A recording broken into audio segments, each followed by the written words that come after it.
foods that are really good for your brain, that will improve your memory, help you concentrate, and help you to function at an optimal level. Now, the first brain food I like to cover, blackberries. The darker the berry, the better it is for you. Blackberries are really delicious. Blueberries, this is another food. As a matter of fact, blueberries is considered to be the king of brain foods. It's really high in antioxidants. It helps fight cancer. If you really want, oh, I'm going to tell you about this study.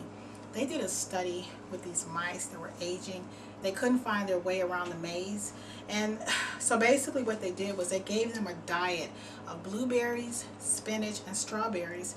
And their brains actually the neurons started to grow dendrites, and they were able to outrun the mice that were much younger and to go at a faster pace and to remember their way around the maze. So this is some really good stuff. Strawberries is another really good food for your brain. I know that they're beautiful. Oh, let me tell you one more thing about strawberries. Strawberries is also known to give you a really beautiful, radiant, and youthful complexion. Walnuts is another food that is really good for your brain. Walnuts and almonds are the best nuts, but between the two, almonds are best. And a good way to think of it is if you really get a good look at almonds, they kind of look like a brain cut in half. But let me warn you, walnuts are very high in calories. So if you're looking to like kind of watch your weight, I would probably eat like maybe no more than about 5 or 6. But this is really good. Another nice snack, if you really, like say in between classes or if you're working and you don't want to eat something unhealthy, this is called Berry Thrive, and it has cranberries, cherries, and blueberries in it. It's one of my favorite snacks.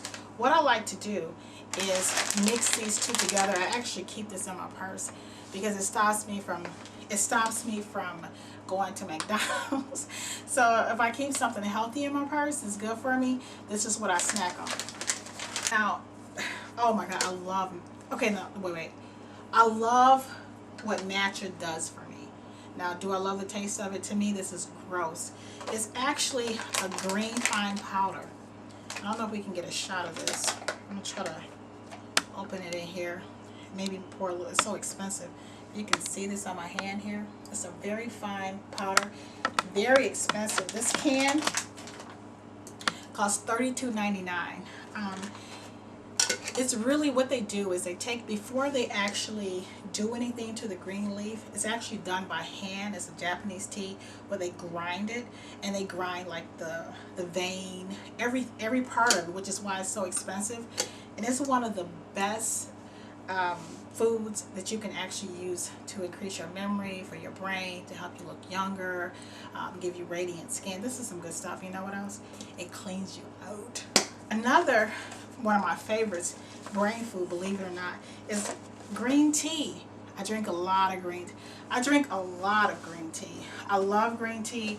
Green tea is actually, one of the reasons that Japanese or Asian women look much younger than American women is because they drink a lot of green tea. Green tea fights cancer.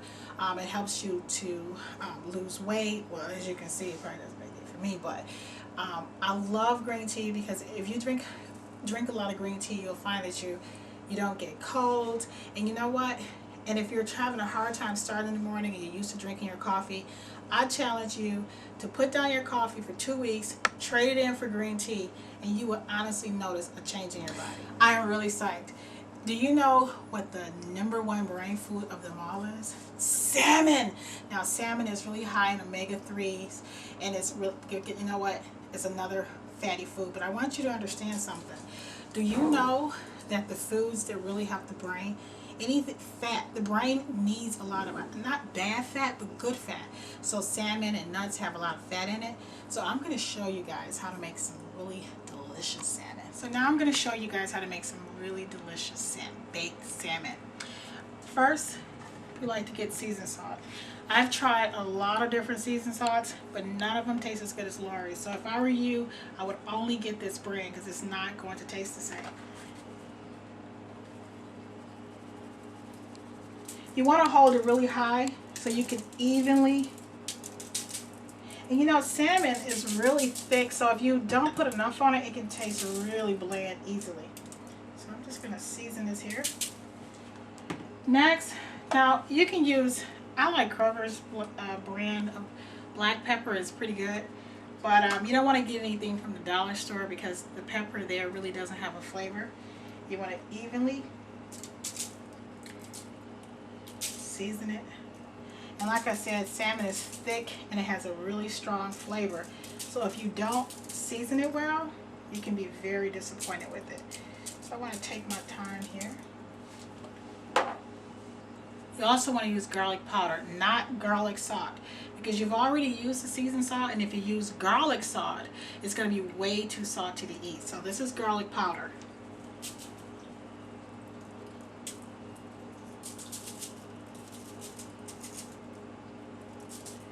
And one thing I like about garlic powder is that you can really use it liberally, a lot of it, and it's not going to pretty much affect the flavor.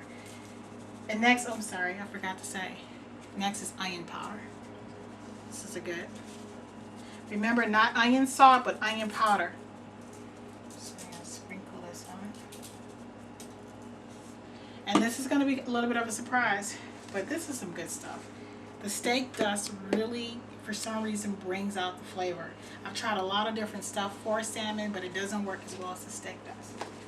And again, steak dust does not have any salt in it, so you can literally put it on the fish, and it really just gives it a nice flavor.